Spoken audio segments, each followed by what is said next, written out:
자, 공급식입니다. 제일 중요해. 제일 중요해. 물론 여러분들 그런 느낌이 좀 다를 거야. 부가세법에 세 번의 고비가 있는데 이 세 번의 고비는 수험생들이 느끼는 고비. 제가 판단할 때 부가세법에서 제일 중요한 건 공급식이.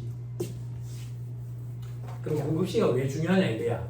공급시기가 원칙적인 세형계산서 발급시기야 돼. 그러니까 공급시기에 세형계산서를 발급해야 되는 거야. 발급해야 된다. 그게 도대체 어떤 의미를 갖고 있습니까? 공급시기보다 먼저 발급하거나 뒤늦게 세형계산서를 발급하게 되면 가산세 문제가 생겨. 가산세. 세형계산서는 무조건 공급시기에 발급을 해야 돼. 무조건 물론 이제 특례 규정이 있긴 하지만 특례 규정을 제외하고 지금 원칙만 먼저 얘기하는 거예요. 원칙적으로 따졌을 때 공급시기보다 세형계산서를 먼저 발급하거나 뒤늦게 발급하면 원칙적인 가산세 문제가 생기기 때문에 공급시기에 세형계산서를 꼭 발급해야 해요. 그래서 공급시기가 중요하다. 또 어떻게 중요한데 6월 30일에 공급을 하면 1기 부가세 신고 때 들어갈 거고 7월 1일에 공급을 하면 공급시기가 되면 2기 부가세 신고 때 포함이 될 거예요. 그래서 공급시기가 굉장히 중요하다. 그렇죠? 자, 밑에 재화의 공급시기 원칙 보자. 재화의 이동이 필요한 경우에는 재화가 인도되는 때가 공급시기다. 그럼 회계에 여러분들 수익 인식할 때 인도 시점 있죠? 인도 기준. 그거랑 엮으면 조금 이해가 금방 되겠네. 자, 그 다음 재화의 이동이 필요하지 아니한 경우 이건 어떤 건데? 건물의 공급. 건물의 공급은 건물을 우리가 들어올려가 줄 수는 없잖아. 그지? 그래서 어쩔 수 없이 이용 가능하게 되는 때를 공급시기로 한다. 됐나요? 됐죠? 이런 걸 적용할 수 없는 경우에는 원칙적으로 재화의 공급이 확정되는 때가 공급시기다.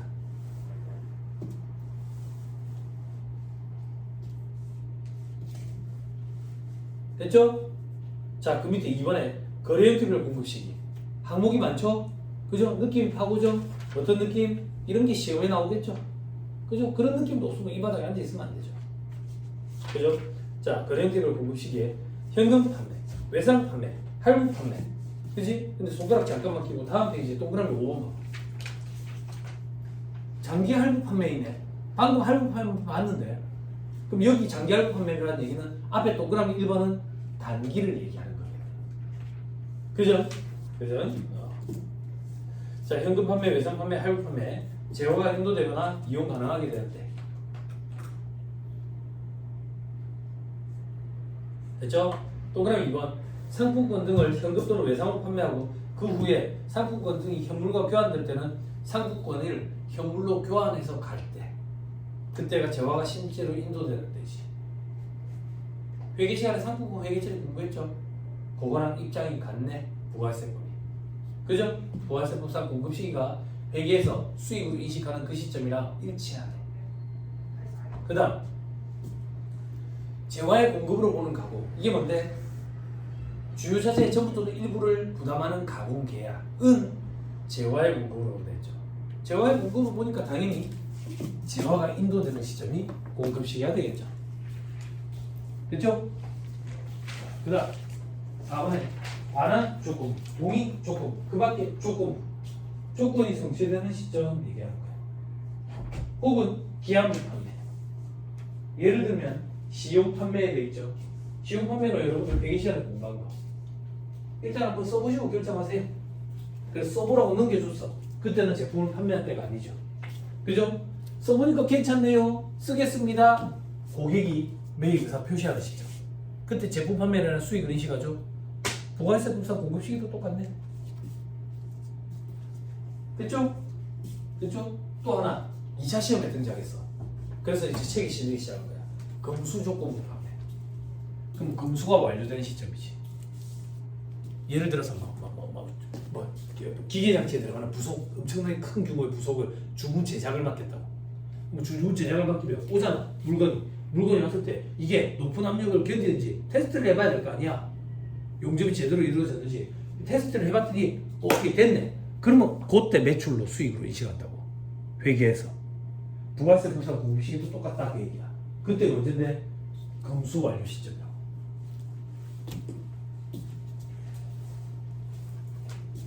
됐어요?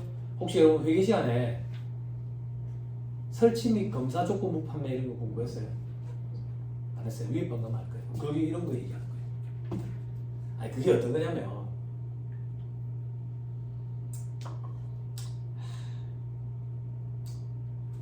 형님이 좀 도와줘야 돼요. 우리 동시대 살았으니까 다른 친구들은 모를 건데 농담을 좀 하면 어릴 때 생일이야. 오늘 내 생일이라고. 근데 아버지가 안 오는 거라. 오늘 내 생일인데, 어? 근데 비가 추적추적 와요. 띵동 하는데 아버지야. 근데 술이 떡이 됐네 아버지가. 내 생일인데 생일 선물은 없나? 아버지가 그러는 거야. 아버지가 네 생일 선물로 칼라 텔레비를 사왔다 이러는 거지. 칼라 텔레비. 그럼 어떤 아저씨들이 칼라 텔레비를 갖고 온다고. 그래 안에 설치해주고 어떤 아저씨는 짝대기 같은 걸 들고 옥상에 올라가. 그 창문을 열어놔도 비가 오는데 옥상에서 막 소리 지르는 거야. 나옵니까? 이러는 거야. 안 나오는데요. 그럼 아저씨가 막 이래. 안테나를 들고 나옵니다. 그러면 아저씨가 살짝 돌아가지고 매출 무게 끊는 거야. 부끄러워서. 그게 검사조건부 판매야. 세법의 검수조건부 판매. 근데 시대 상황이 달라졌지. 어떻게 달라졌는데? 이제 텔레비는 쟤 꽂으면 끝이잖아. 텔레비 나오잖아. 그지? 검사가 간단해져 버렸지. 그러면 제품 인도 시점에 바로 수익 운시가 나와. 그게 여러분들 재무회계 책에 나올 거예요. 나중에. 설치 및 검사 조건 판매 이렇게 돼야죠. 요즘 시대에 그러면 그런 게 어디 있나요? 에어컨 생각하면 되지.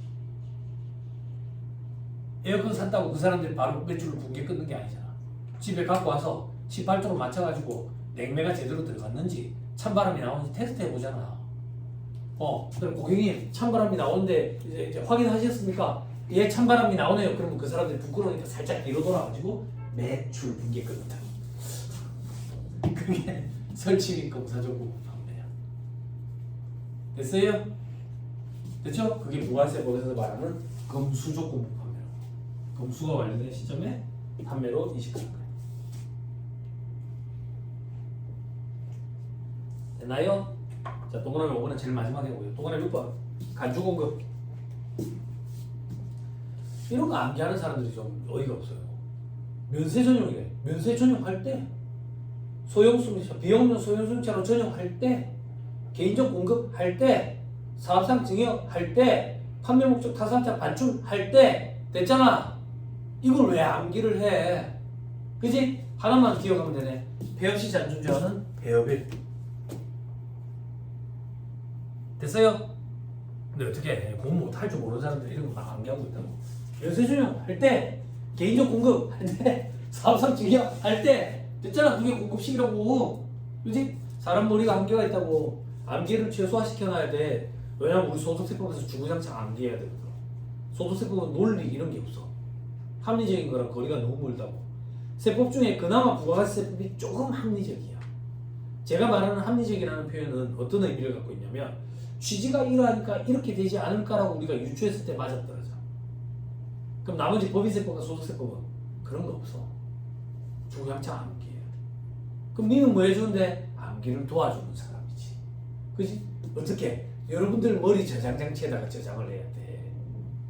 여러분들 뒤통수랑 내 뒤통수랑 연결할 수 없으니까. 매트릭스 2가 되려면 아직 멀었어. 됐죠? 됐죠? 나는 누구 여기 어디라고 하는데 집이 어딘데? 응, 집이 어디야? 부산대 쪽이야? 아 그래? 그럼 지하철 타고 왔어? 지하철 타고? 지하철에 정신 놔두고 온 거 아니야? 정신도 같이 온 거 맞지? 그지? 어. 부산대 쪽이 어디서 하는데? 나는 장전동에 학교 다녔거든. 예전에 그런 말이 있어서 부산에 그 저기 핫한 중심지 중에 하나가 부산대학교였거든. 예전에 어떤 말이 있었냐면 부산대 앞에 부산대생은 3%밖에 없다고. 나도 장전동을 학교 다녔거든. 장전동원에서 뒷구멍으로 개구멍으로 학교 다녔다고. 정문으로 잘 학교 안 다녔어. 그리고 주말 되면 창원, 울산에 있는 직장인들이 그 다 오는 거야. 술 먹으려고. 그래서 교수님들이 맨날 욕했던 기억이 나. 대학 앞에 서점보다 술집이 많은 대학가는 이거밖에 없다고. 전국에서. 그래 얘기했던 기억이 나. 근데 이제 상권이 완전 죽어버렸지. 사람 일 모르겠다. 그 상권이 동네 쪽으로 다 가버렸지. 온천장 쪽에 사는데 온천장 상권 다 죽어버렸지. 그죠? 극장도 다 이제 없지. 극장 아직 남아있나? 아, CGV는 있네. 맞네. 저거 있는데, 뷔페 있는데, 그지? 저거 뷔페 그 뭐야? 그 결혼식 갈 때 많이 가는 뷔페 있잖아. 그 무슨 뷔페야? 결혼식 갈 때 가는 뷔페 있잖아. 무슨 뷔페야? 내 뷔페 이름 기억이 안 나. 있잖아, 저렴한 뷔페. 어? 아니, 그거 있잖아. 결혼식 때 아니면 안 가는 뷔페 있잖아. 그 무슨 뷔페야? 이름이 갑자기 기억이 안 나. 더 파티. 더 파티. 아니, 저기 애플 이런 데가 뷔페가 좀 좋은 데라며. 더 파티는 결혼식 때 가잖아. 아, 아니야? 아닌가? 자주 가세요. 자주 가면 되죠. 네. 파티를 하러 가면 돼요. 자, 거기 그 극장 하나 말고는 없지. 그지? 예전에는 거기 막 극장들이 있었거든. 스파 쇼핑 백화점도 있고 막 그랬어. 엄마는 알 거야. 엄마 내랑 동시에 살아가지고. 거기 극장에 나 거기서 타이타닉 봤어. 타이타닉이라고 알아? 영화 있었어. 그 배 맞아. 그 배를 모티브로 한 영화가 있었어. 레오나르도 디카프리오 알아? 상상도 안 될 거지만 상상도 안 되겠지만 옛날에 장난 아니었어. 지금 살이 많이 쪄서 그런데 배도 나오고 근데 어쩌겠어. 세월에 직격탄을 맞아서 그런데 옛날에 극장에서 레오나르도 디카프리오가 첫 탁 등장하잖아. 영화에서 여자들이 비명을 지를 정도였어. 그 정도였다. 그래서 전부 다 그 머리를 했었어. 그 정도였어. 레오나르도 디카프리오. 아, 정말이야. 정말이야. 막 굴리고 이러는 그 아저씨 얘기하는 거 아니야. 옛날에 진짜 멋있었어. 아, 인셉션 생각하면 안 돼.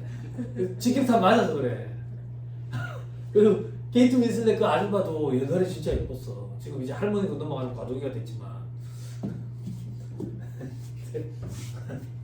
근데 타이타닉 4번 봤다고. 그 극장에서 2번을 봤어요. 2편 동시 상영으로. 좋던. 그 되게 사건이 괜찮았는데 그게 이제 동네에 다 잡아먹게 버렸지. 그래서 이제는 잘 없지. 그냥 조그맣게 개인 가게로 하는 맛집, 빵집 이런 거밖에 없지. 그죠? 그래도 그 허심청이 있으니까 유동인구는 좀 되지. 허심청 많이 가봤어? 한 번밖에 안 가봤어. 이제 곧 자주 가게 될 거야.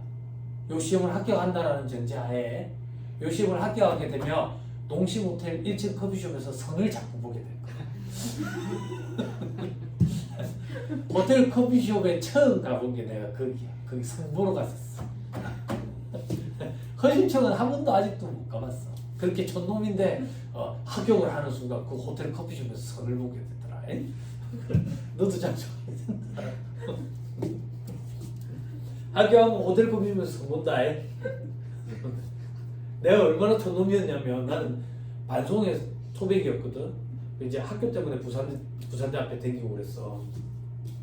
요거 가닥기에 있을 때 선자리가 들어왔는데 아가씨랑 연락을 할 거 아니야. 연락을 했는데 이제 소개팅 자리지. 아가씨가 남포동에서 만나자는 거야. 근데 내가 남포동을 한 번도 가본 적이 없었어. 그때까지. 그래서 내가 그 아가씨한테 뭐라고 얘기했냐면 밥을 내가 살 테니까 장소만 좀 알아봐 달라고 했어. 그래서 어떻게 찾아오시려고요? 아, 그거는 걱정하지 마라고. 네이버 지도가 있으니까 내한테는. 그래서 내가 그 남포동에서 네이버 지도로 이렇게 갔었어. 큰 그 틀이 있잖아. 큰 틀이 있는데 있지. 그 옆에 어디 거기 2층에 레스토랑에서 그래. 아가씨가 소개팅했던 기억이. 그래 촌놈이었다고. 남포동도 안 가고. 명동에서 놀고 있었어. 저기 앞에서. 서울에서 직장생활 하고 있으니까 부산에서 올 일이 없지. 네, 그래요. 용돈에 가지 마. 불신지옥이 많아. 이상한 사람들 많아. 용돈 교자만 먹고 오면 돼. 홍대 앞에 가서 놀아야지.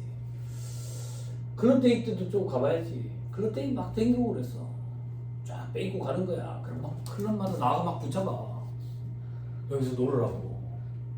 그것만 즐기는 거야. 춤을 출 줄 모르거든. 그냥 그 끌려다니는 그것만 즐기는 거야. 여기 끌려갔다. 저기 끌려. 아직 안 죽었구나. 이래. 들어가진 않고. 학교 그래야 그런 일도 있다. 학교 원하면 포장라이트밖에 못 간다. 너무 아무렇나. 자, 다시 돌아오세요. 동그라미 7번. 무인 판매기를 이용한 재화에 공급돼 있죠. 이게 뭔데? 자판기. 자판기의 공급 시기는 어떻게 되는데? 자판기에서 손님들이 돈을 넣고 커피 뽑아 할 때가 공급 시기겠지, 그지? 근데 한번 생각해봐. 그러면 우리가 자판기 옆에 붙어 있어야 돼. 손님들이 돈 넣어가지고 뽑아갈 때마다 공급 시기니까. 그지? 현실적으로 불가능하잖아. 그래서 세법에서 어떻게 하기로 했는데, 현금으로 인치하는 시점도 있지? 그지? 현금으로 인치하는 시점이 언젠데, 자판기 문 따가지고 잔돈 쫙 받아갈 때, 그때를 그냥 공급 시기로 보겠다 그 얘기야. 커피를 제공하는 시점이 공급 시기로 보지 않고, 그때를 공급 시기로 보면 사장이 자판기 옆에 붙어 서 있어야 된다고. 그지? 오케이? 됐죠? 자, 그 다음 수출 재화.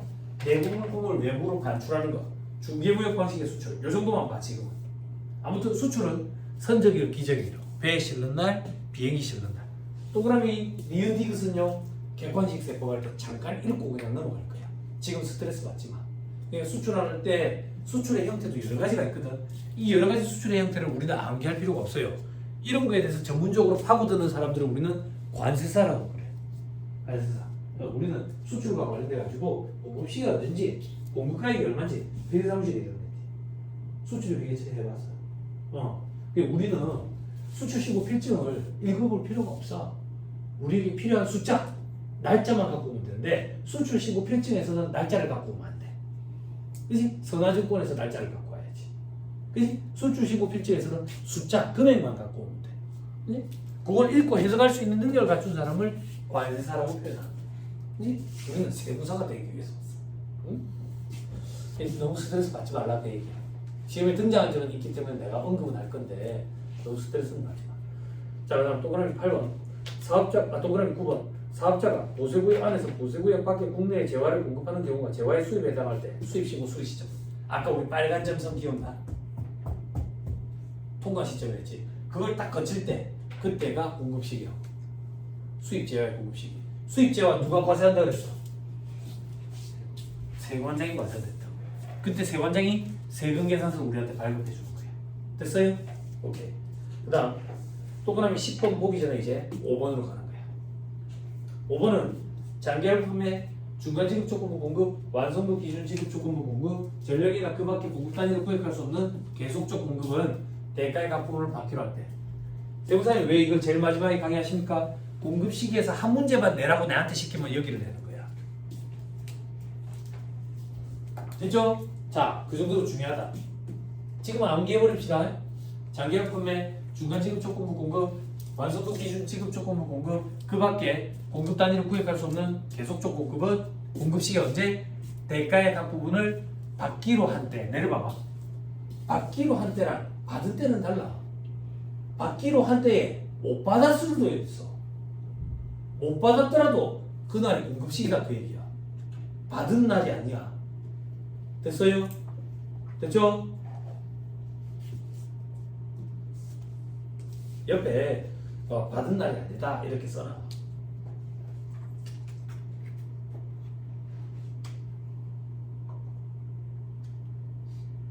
예를 들어 볼게. 계약서에 대가를 받기로 한 때가 6월 30일이야. 그날이 공급시기라고. 근데 돈은 실질적으로 7월 1일에 받았대. 6월 30일이 공급시기라고. 무슨 말인지 이해했죠? 오케이? 이거 잘못 판단하면 과세기간 자체가 달라지는 거야. 그지? 그럼 사고가 터지는 거야. 됐죠? 자, 하나씩 살펴볼 건데 제일 간단한 게 완성도 기준 지급 조건부 공급이야. 그것도 보자. 1-54페이지.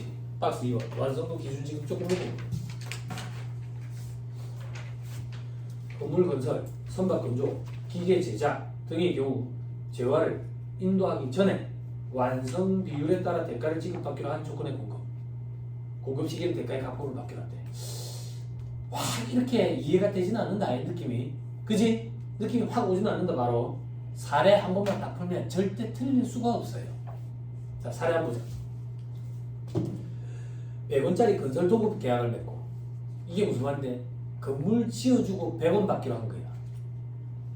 계약할 때 10% 받고 50% 완성됐을 때 40% 받고 전체 다 완성됐을 때 50% 받기로 했대.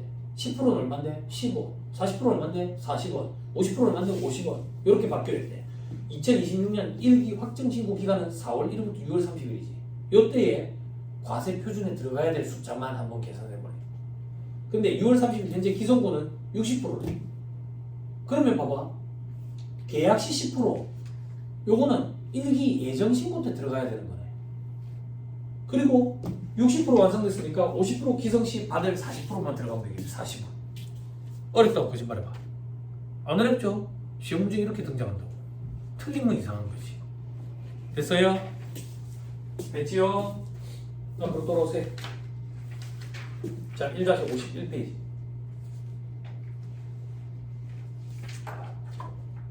자, 내려보세요 이제. 장기하고 판매를 할 거야.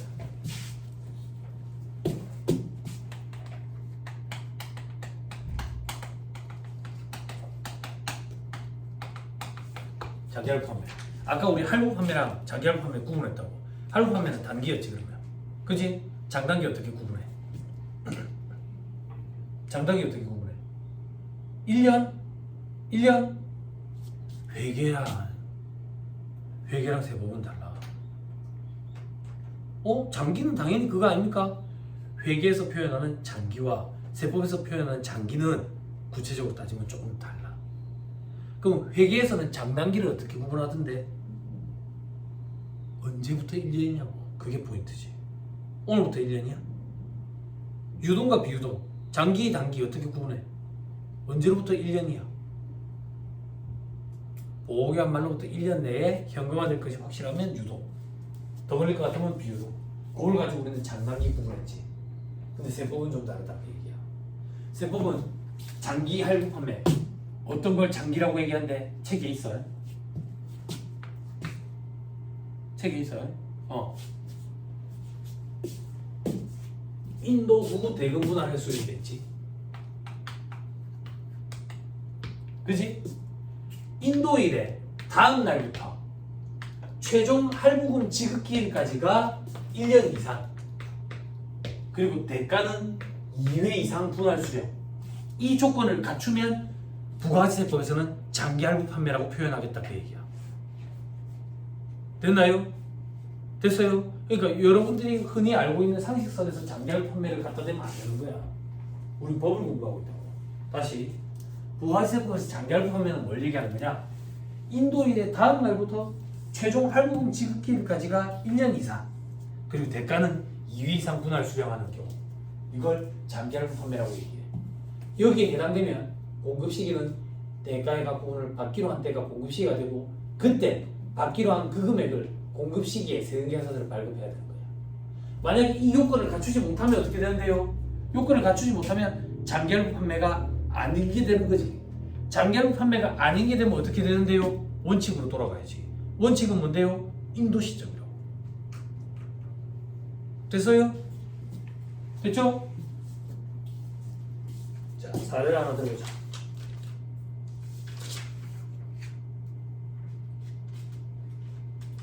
(1-52페이지) 자, 여기로 볼 거예요. 이게 기본서에 있는 예제거든. 기본서에 있는 예제인데 그냥 서머리 보니까 서머리로 그냥 얘기할게요. 기본서도 여러분들이 정리하시면 돼요. 사례 1번. 2026년 6월 1일에 제품을 150에 할부 판매하고 대금은 매월 말 10원씩 회수하게 됐대. 2026년 1기의 과세 표준은 이렇게 돼 있죠. 그죠? 들어가 봐. 2월 1일 제품은 인도에 인도 후 대금 분할의 수량 맞네. 얼마나 분할하는데 150원을 10원씩 받기로 했대. 그러면 15번이네. 그지? 15번. 15번 해보니까 이 기간이 1년 이상이 맞네. 그지? 그리고 대금은 2회 이상 분할 수량이 맞네. 장기하루 판매에 해당한다 그 얘기야. 장기하루 판매에 해당하면 공급 시기는 언제가 되는데 대가의 각 부분을 받기로 한대. 그럼 한번 해보자.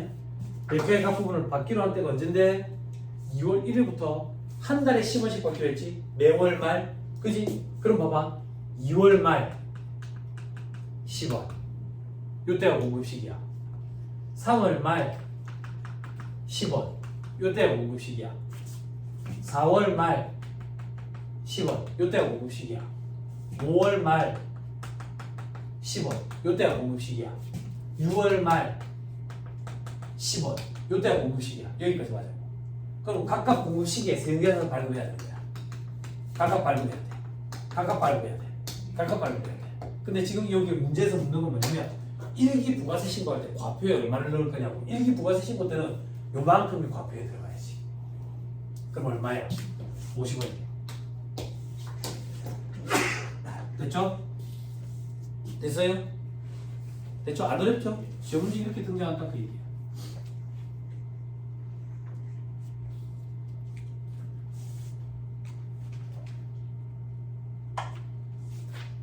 됐습니까? 됐나요? 자, 앞으로 돌아봐. 자, 이제 중간 지급 조건 공부를 할까요?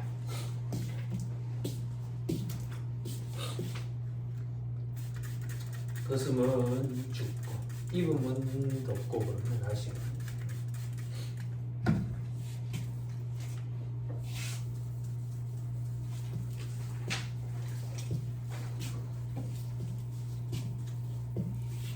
왕가 사는 남자 봤어요? 간호 선생님?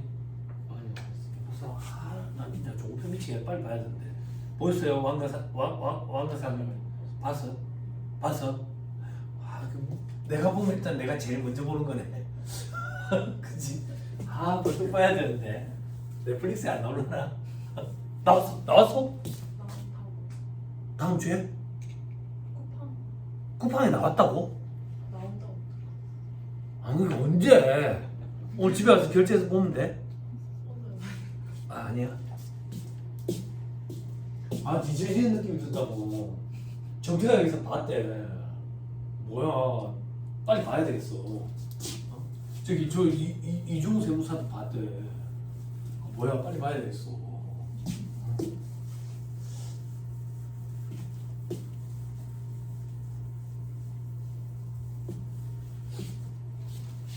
(1위로) 올라설 가능성은 없어.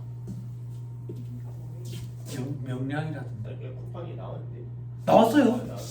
개별 구매 안 돼. 29일이 이거네요. 29일 4월. 오늘은 며칠인데요, 그러면? 오늘 24일. 오늘 24일? 다음 주 되겠네. 오늘 25일이. 25. 아무튼 자 봐봐. 수요일 날. 특별만의 특혜. 특별만의 특혜. 어떤 특혜가 있습니까? 텔레비 봐도 돼. 영화 봐도 돼. 영화 봐도 돼. 왜요? 종합반 때부터 텔레비 볼 시간 없어. 내가 보라고 해도 안 볼 거야. 복습하는데 시간 너무 많이 뺏기기 때문에. 특별반 때는 가능해.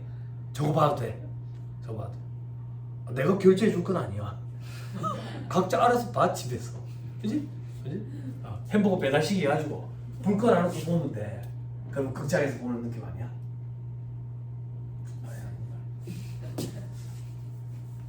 요즘에 애들이 부지런하던데 빔 프로젝트 이런 걸 해가지고 집에서 막 100인치, 200인치 이렇게 구현해가지고 보는 것 같던데. 삼성에 뭐 있잖아. 빔 쏘는 거. 그거 괜찮은 것 같던데. 후기가 별로 안 좋더라고. 빔을 쏘면 여기 빔 스크린 있잖아.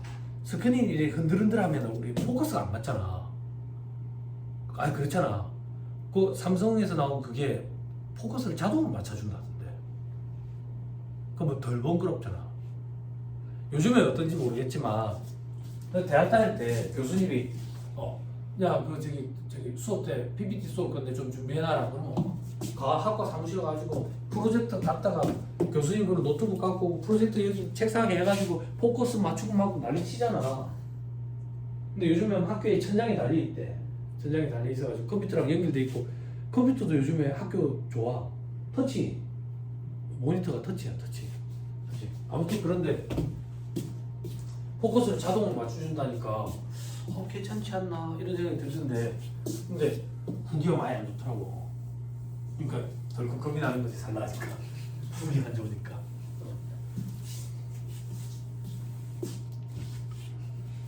아무튼 특별반대는 봐도 돼. 쿠팡이라고요? 네, 쿠팡 플레이. 쿠팡은 너무 많이 쌓여 있을 건데 해봐야 되겠네. 아 우리 동네는 쿠팡 이치가 안 돼. 외진데라 가지고 외진데라. 그러니까 그 포인트가 계속 쌓여 있는 거야. 그걸로 영화나 좀 봐야 돼. 예전에 쿠팡에서 그거 재밌었는데 임시완 나오는 드라마. 그 되게 웃긴 드라마 있었잖아. 임시완이가 그걸로 완전 쟤 대단하네 그 생각. 무슨 그 있었잖아. 그 사투리 너무 잘하잖아.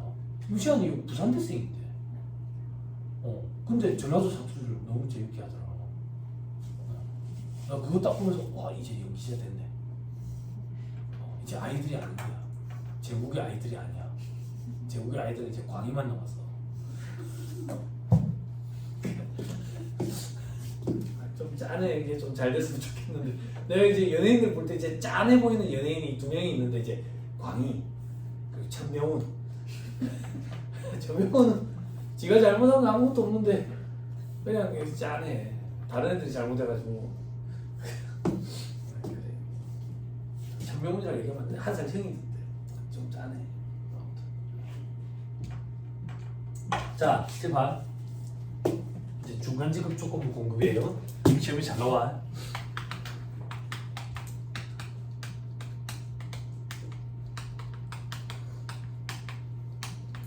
중간지급 조건부 공급이 뭔데 모르겠어.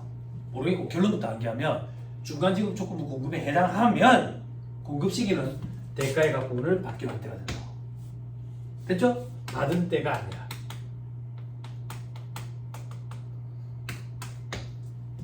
그럼 도대체 중간지급 조건부 공급이 뭐냐? 장기할부 판매랑 비교하는 형태로 많이 등장해. 뭐가 제일 큰 차이점인데?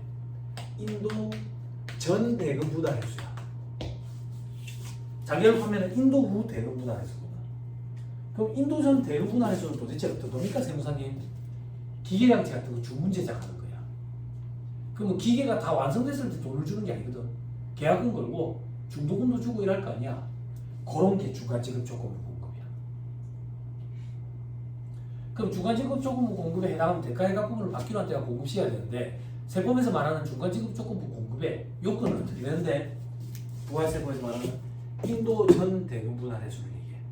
그럼 어떻게 분할을 해야 되는데 계약금을 받기로 한 날의 다음 날부터 인도일까지 가 6개월 이상이어야 돼. 그리고 계약금을 제외한 대가를 2회 이상 분할 수령해야 돼. 그러면 계약금까지 포함하게 되면 3회가 되는 거야. 3회 이상. 됐어요? 법 조문은 계약금을 제외한 대가를 2회 이상 분할 수령이라고 돼 있고 계산 문제 접근할 때는 그냥 3회 이상으로 또 올리면 되는 거야. 됐어요? 다시 계약금을 받기로 한 날의 다음 날부터 인도일까지가 6개월 이상 그리고 계약금 포함해서 3회 이상 분할 수령. 그러면 중간지급 조건부 판매에 해당하고 대가의 각본을 받기로 할 때가 공급 시기가 된다. 됐나요? 자, 또 연습해보자. 1-52페이지. 사례 2번.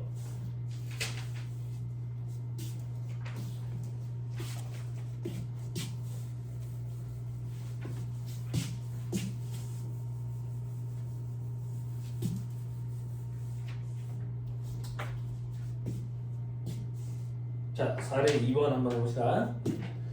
사례 2번 보니까 상가를 잔금 지급 시 인도하기로 약정하고 계약금, 중도금, 잔금 이렇게 받기로 했대.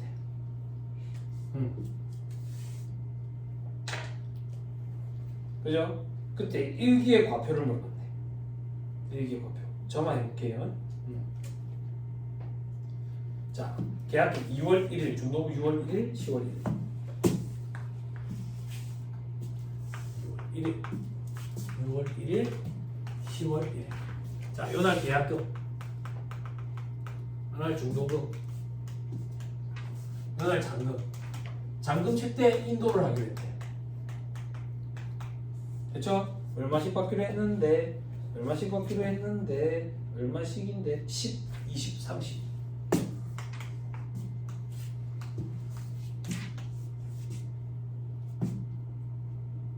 됐어요? 자, 어떻게 접근하는지 잘 보세요.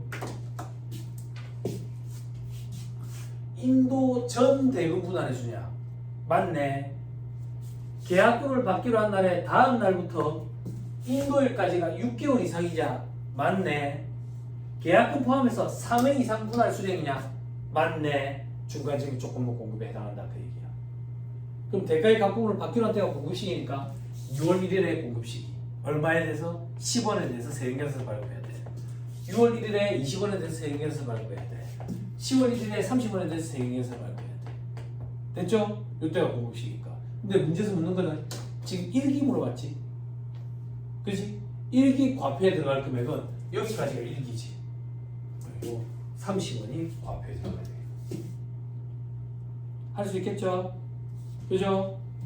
자, 그 다음 3번. 이게 좀 어려워. 2차용으로 나오던 게 1차 시험에 내려왔어요.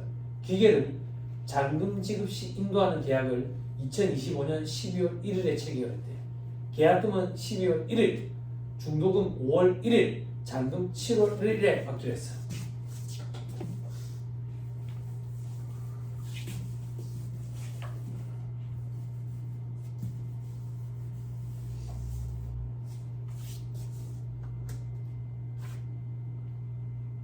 (12월 1일) (5월 1일) (7월 1일)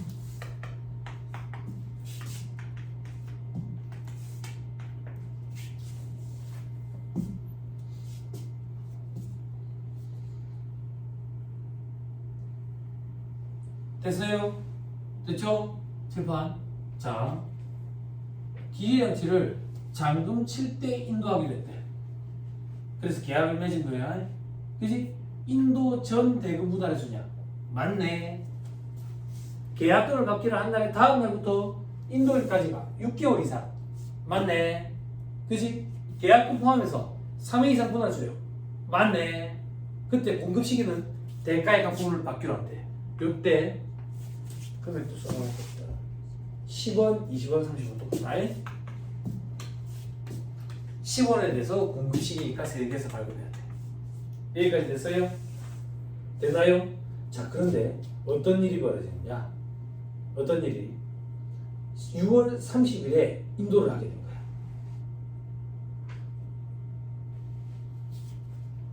됐어요? 됐나요? 실제 인도는 언제 한다고? 6월 30일에 인도를 하는 거예요.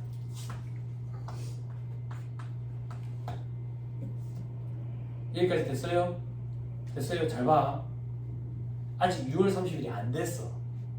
아직 안 됐다는 얘기는 뭔데? 오늘은 5월 1일이야. 5월 1일에 볼 때는 지금 이 계약은 중간지급 조건부 공급이 맞아. 그래서 계약 대가의 각본을 받기로 한 때가 공급시기니까 20원에 대해서 공급시기니까 세금에서 발급을 해. 됐지? 그리고 이제 7월 1일에 마지막 세금에서 발급하면 되는 거야. 근데 마지막 세금에서 발급하기 전에 인도를 하게 돼버렸어. 그러면 요 날이 공급시기가 된다. 그래서 요 날 세금에서 발급을 해야 돼. 됐어요? 그러면 1기의 과표는 얼마가 됐대? 1기의 과표는 요 두 개가 들어가야 된다. 그 얘기야. 계약이 변경돼 버린 거지. 원래 계약대로 나오면 요 30원은 2기 과표에 들어갔을 거 아니야. 여기까지 됐어요? 됐나요? 제가 착각했어요. 이게 2차 시험에 나온 게 아니에요. 2차 시험에 나온 건 다음 페이지의 사례예요. 하나만 더 해줄게요. 다음 페이지 별표지 사례 보세요. 제품을 총 공급가액 200에 중간 지급 조금으로 공급한 경우 꽉 돼 있죠. 그죠? 이거 점만 그릴게요. 다시 그려줄게. 이거는 어려우니까.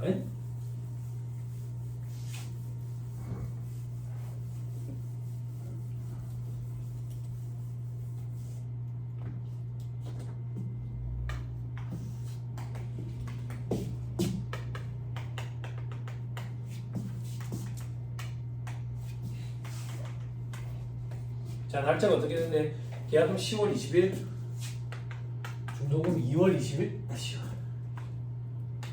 6월 20일, 잔금 6월 20일. 그렇죠? 금액은 60, 60, 80. 자, 예를 드는 거에 찍어보세요. 자, 오늘은 10월 20일이에요. 기계장치를 사오기로 계약을 맺었어요. 근데 기계장치를 어떻게 사올 거냐면 잔금 칠 때 받기로 했어요.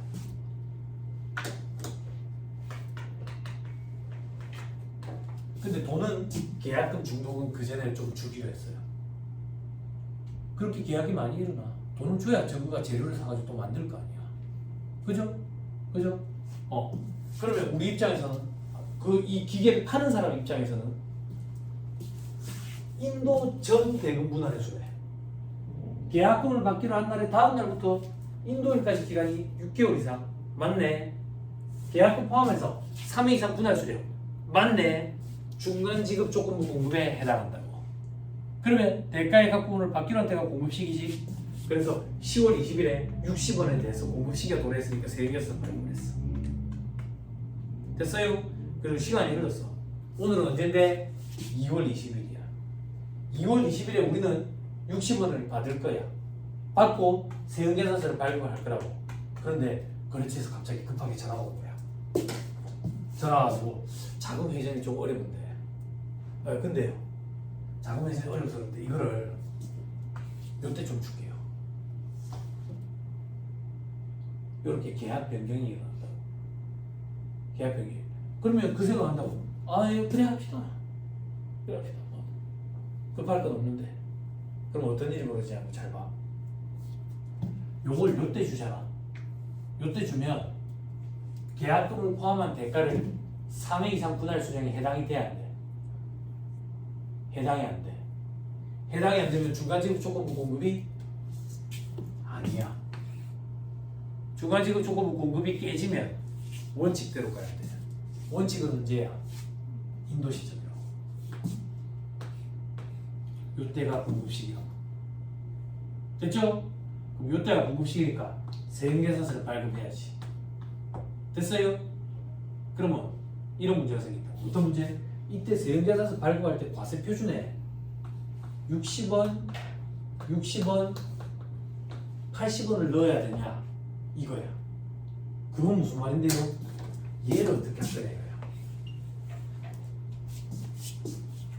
얘를 어떻게 할 거냐 이거야. 얘는 선세금계산서 발급 특례를 인정해줘. 그게 무슨 말인데요? 요때 그냥 발급한 거 오케이 인정해주겠다. 그래서 이때 포함하지 않아. 요 두 개만 발급한다. 언제? 인도 시점에 주가지급 조건부 공급이 깨졌기 때문에. 요게 2차 시험에 서술형 문제로 등장했었어. 그리고 1차 시험으로 내려온 거야. 어려운 거야. 자, 그래서 밑에 그림에 보면 이번에 if 돼 있죠. 계약 조건이 변경될 때.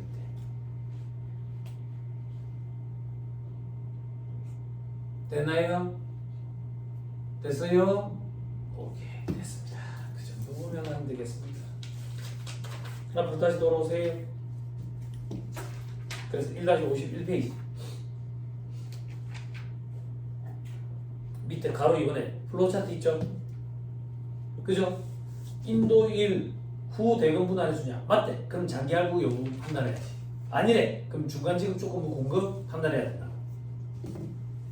됐죠? 됐죠? 자, 그리고 1-50페이지 다시 돌아서 이제 마무리. 동그라미 5번 다시 읽을게. 장기력 판매 살펴봤다. 중간 지급 조건부 공급 살펴봤다. 완성도 기준 지급 조건부 공급 살펴봤다. 그거 말고도 계속적으로 공급한대. 꾸준히 계속 공급한대. 이런 것도 대가의 각부분을 받기로 한 대로 공급시키고. 됐죠? 자, 그 다음 마무리. 동그라미 10번. 폐업 전에 공급한 재화의 공급 시기가 폐업일 이후에 도래한대. 이때는 폐업 시점이 공급 시기가 된대. 이건 무슨 말인데? 다음 페이지 3번 사례. 장기할 판매로 판매한 거야. 그 대가의 가품을 받기로 할 때가 공급 시기인데 그 전에 폐업을 하게 됐대. 그러면 뒤에 받기로 한 거는 폐업일에 공급 시기가 도래한 걸로 보겠다 그 얘기야. 그래서 이 책의 저자가 이렇게 표현해놨지. 세금 내고 묻어달라고 이렇게. 그지? 그럼 뒤에 받기로 한 금액은 전부 다 폐업일에 공급 시기가 도래한 걸로 봐서 세금계산서를 발급해야 된다고. 됐나요? 됐죠? 다시 왼쪽 페이지 맨 밑에 별표시 2번. 수출 재화의 공급 시기는 우리 아까 선적일 했지. 기적일 선적일. 근데 장기할부, 중간 지급 조건부, 검수 조건부 이렇게 되면 어떻게 되냐 이거야. 그게 무슨 말인데? 장기할부 판매로 수출을 하게 됐대. 중간 지급 조건부 공급으로 수출을 하게 됐대. 검수 조건부로 수출을 하게 됐대. 그러면 장기할부 판매 중간 지급 조건부가 앞서면 대가의 가품을 받기로 한대요. 수출이 앞서면 선적일 기적일이 될 거야. 검수 조건부가 앞서면 검수가 완료된 시점일 거고 수출이 앞서면 선적일 기적일이 될 거야. 수출이 무조건 앞서. 됐어요? 그래서 선적일, 기적일이 공급 시기가 된다.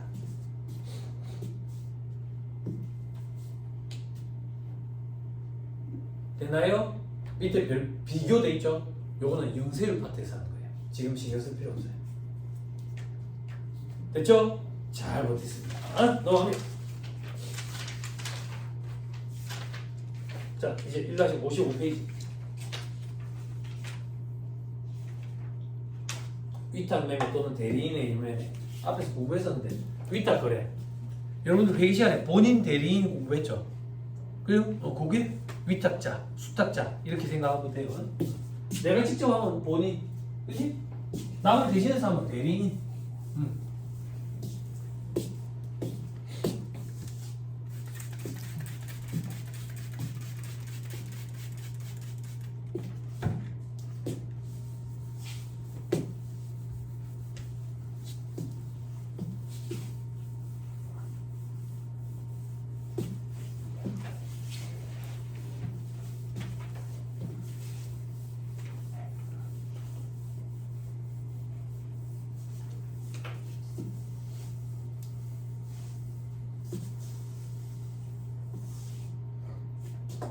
자, 이 얘기요. 위탁 거래에서 위탁자가 있죠. 수탁자가 있죠. 위탁자는 수탁자한테 물건 맡기죠. 수탁자가 판매한 시점에 위탁자가 제품 판매라는 수익 매출 인식하죠. 자, 부가세 법으로 옵니다. 위탁자가 수탁자한테 맡겼죠 물건을.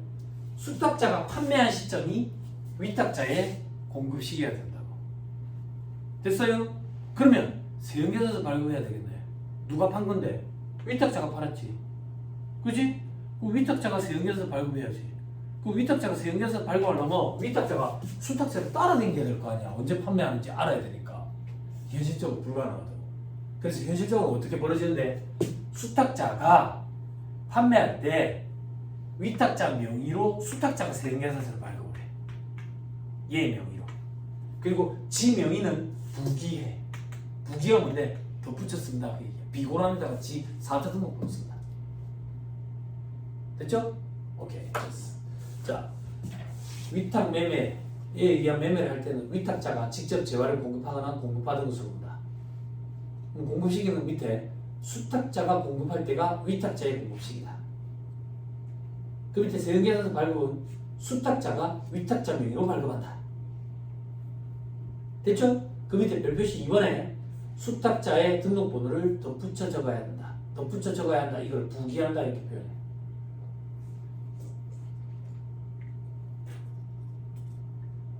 됐어요? 됐어요? 그럼 하나만 더 하면 되겠네. 어떤 거? 수탁자 입장에서 위탁자가 너무 많이 가지고 모르겠대. 일일이 다 관리를 못하겠대. 그럼 위탁자가 수탁자한테 주는 이 거래를 재화의 공급으로 보지. 그리고 이것도 재화의 공급으로 보지. 그지? 요 경우에는 수탁자가 판매한 시점에 수탁자 지가 판매한 거지. 위탁자가 수탁자 넘길 때 위탁자가 판매한 거지. 그때 세금계산서 발급하겠지. 그때 세금계산서 발급하겠지. 두 번 발급이 되겠지. 그지? 가지 다 했다. 됐습니다. 넘어갑니다. 다음에 리스 공부했어요? 회기 시간에?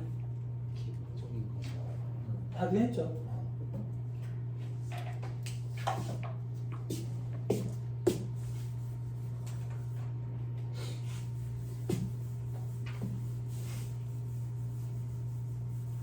자, 제가 차가 필요합니다. 차가 필요해요. 그래서 이렇게 다리 은행한테서 차를 사가 나한테 빌려줘요. 법적 소유권은 얘들한테 있거든요. 근데 경제적 실질은 나한테 있어요. 그 경제적 실질에 따라서 회계 처리하고 그게 금융리스예요. 리스 회계 처리고. 그때 나를 리스 이용자라고 해요. 그때 현대캐피탈을 리스 제공자라고 그러죠. 그죠? 그때 현대자동차는 제조회사라고 그래요. 그래서 여러분 회계 시간에 제조회사가 리스 제공자가 아닌 금융리스, 제조회사가 리스 제공자인 금융리스 같은 경우에 같은 경우 하면 웅림거웨이 이런 거 정수기를 만들어서 리스한다고 그런 거 얘기하는 거예요. 무슨 말인지 이해 못하시면 나중에 공부 열심히 좀 하세요. 됐죠? 회계 시간이 아니기 때문에 제가 이런 것까지 못 해줘요. 됐습니까? 됐나요? 그럼 여기서 뭘 알아야 되는데 세법에는 리스 제공자라는 표현이 없어요. 세법은 시설 대여업자라는 표현을 써요. 이 시설 대여업자라는 표현이 나오면 리스 제공자를 얘기하는 거구나. 시설 대여업 그러면 리스구나 이래 생각하면 돼요.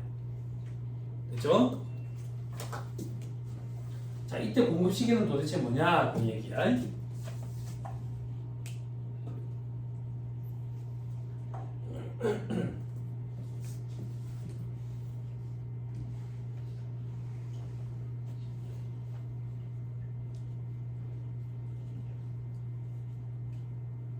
됐어요? 해도 돼요?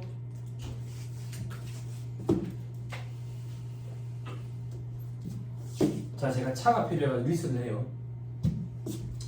나중에 공부할 건데 현대캐피탈은 리스, 시설 대여업은 부가세법에서 금융보험용역으로 들어가요. 금융보험업으로 들어가기 때문에 이거는 면세예요. 면세 사업자는 내한테 세금계산서 발급을 못해요. 계산서를 발급해야 된다고. 계산서랑 세금계산서의 차이는 말 그대로 세금만 안 적혀 있어요. 부가세가 별도로 구분기재 안 돼 있어요. 그럼 내 입장에서는 매입세 공제가 안 되는 거예요.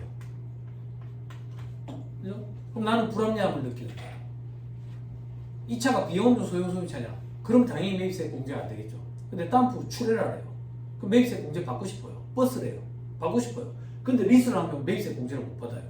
이런 경우에는 리스 계약은 여기랑 하고 직접 제조회사로부터 차를 받을 수가 있어요. 그때 제조회사가 내한테 세금계산서를 끊어줘요. 그럼 나는 매입세 공제를 받을 수 있어요. 그럼 그때 공급 시기는 제조회사가 내한테 줄 때가 공급 시기예요. 그게 동그라미 1번이에요.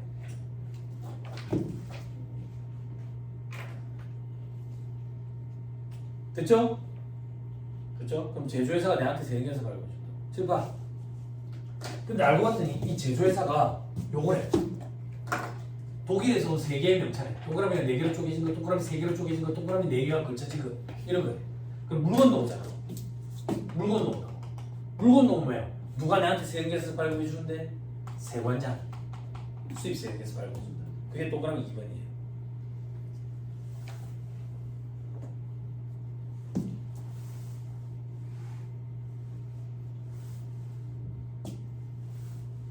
됐죠? 그래, 괄호 2번 읽어보세요. 제조회사 또는 세관장이라는 표현이 있죠. 됐죠? 공급자 또는 세관장. 요 얘기예요. 공급자 또는 세관장.